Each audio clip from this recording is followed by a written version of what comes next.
All right, so question 71 talks about which type of weather is pretty much going to happen as this type of precipitation. Well, first of all, if you look, the temperature and the dew point are close together, so of course we're going to have some sort of precipitation. It's also in the 60s, so if you look at all the, all of the different weather options, right? They gave us this one, which is freezing rain, which is not going to happen at 60-degree weather. Sleet, again, is not going to happen. This happened the other day, right? You have snow, which is not going to happen in 60-degree weather. So the only one that makes sense is going to be the one that says rain showers.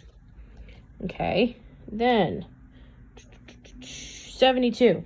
It says a weather station records a barometric pressure of 1,013.2 millibars. Which diagram below would best represent it? So of course, since we're going to be putting it on here, you get rid of the 10 in front and get rid of the decimal.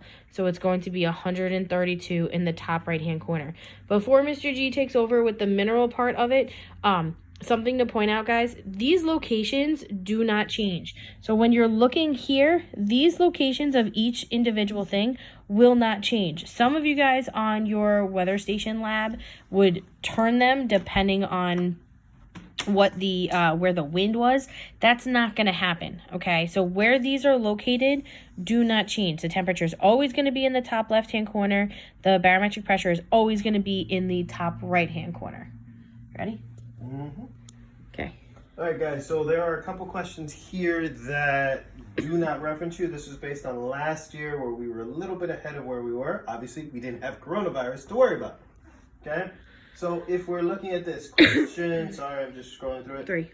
Question 73 is not, you're not responsible for. We had already done this type of rock. So 73 is gabbro. Okay? Don't worry about it too much. We will do that starting next week. Question 74, what do most igneous, sedimentary, and metamorphic rocks have in common? Now, technically, we didn't talk about rocks, but we did talk about what? Minerals. All rocks are made out of minerals. It's the easiest one to do. Okay? 75, which mineral can be found in the rocks, phyllite, sandstone, and granite? Once again, didn't get to this yet. The correct answer was quartz. Okay? And 76, we didn't get to that one either. I apologize for putting those guys in.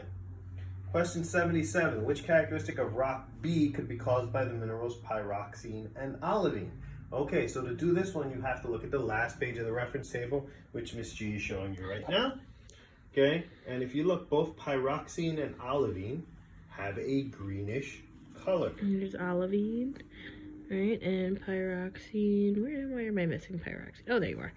Okay, if you look at the choices, both of them are non-metallic in luster, so that's impossible.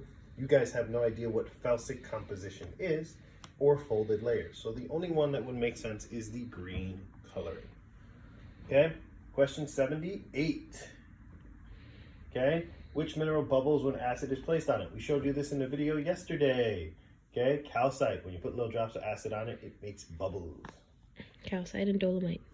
Okay.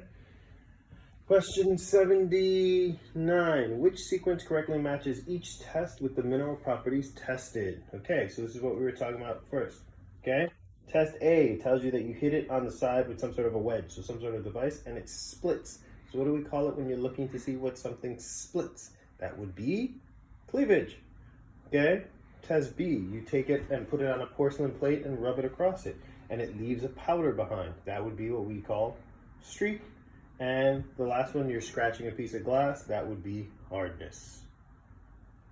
These were in the supplemental videos, which Miss G did with all the love and grace in the world. Which mineral will scratch glass? Hardness of 5.5, but not pyrite. Okay, so you need to look at the chart and find something that has a hardness greater than 5.5, but less than that of pyrite. And pyrite's hardness is? Between 6.5. 6.5. So you need something that's harder or at 5.5, but not quite 6.5. And so if you look through the choices, okay, gypsum is soft, fluorite is softer. Okay, so your options would be orthoclase or quartz. Now quartz would scratch pyrite because quartz is harder than pyrite. Quartz has a hardness of 7. So it would scratch the pyrite. Whereas orthoclase, okay, orthoclase does not. Orthoclase is right at that hardness that we want. Okay. Question 81. Which mineral has a chemical composition most similar to andalusite, stalagmite, and kyanite? You have no idea what the heck these things are, okay? But if you look at them, okay, they are going to have a chemical formula. The chemical formula, if you look at the top of the question, is aluminum, silicon, and oxygen. Okay, so for this one, you need to look at 16, and you need to look at the chemical formulas and see which one of the chemical formulas is most similar to that. And the one that makes sense would be one of the feldspars.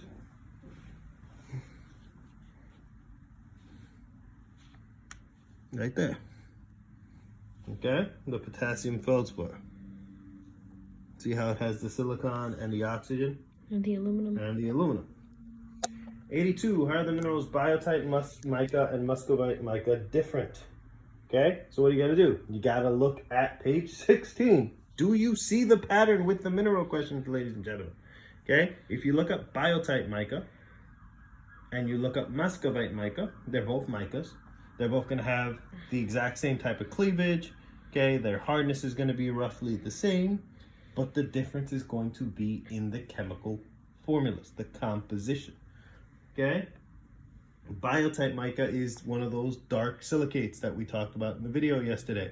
Okay, what makes it dark? It has iron and it has magnesium. What makes the light silicates, like muscovite, light in color? It doesn't have those guys. Does that make sense, guys? 83.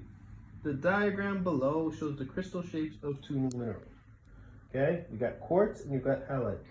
Quartz and halite have different crystal shapes because Miss G said this multiple times. I've said this multiple times. The crystals inside of a mineral are determined by how the atoms are internally arranged. The internal arrangement of the atoms determines what the crystal looks like. The reason a diamond looks like a diamond is because the carbon atoms are arranged in a certain way. The reason that graphite looks the way it does is because the carbon atoms are arranged in a different way. My kids have seen that with the bathroom passes that you guys destroyed.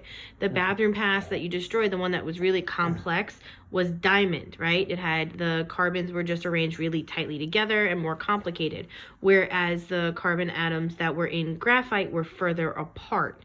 Okay, diamond is much stronger than graphite. Graphite's the pencils, basically, guys. And the last question. Yay! Okay.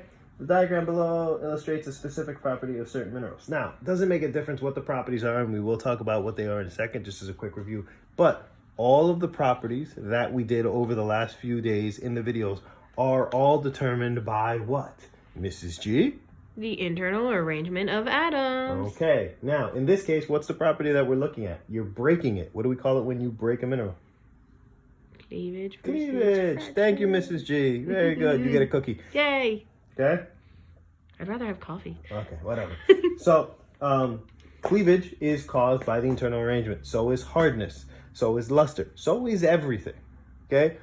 All the properties that we talk about are because of the internal arrangement of the atom. All right, guys? So, that does it for this quest.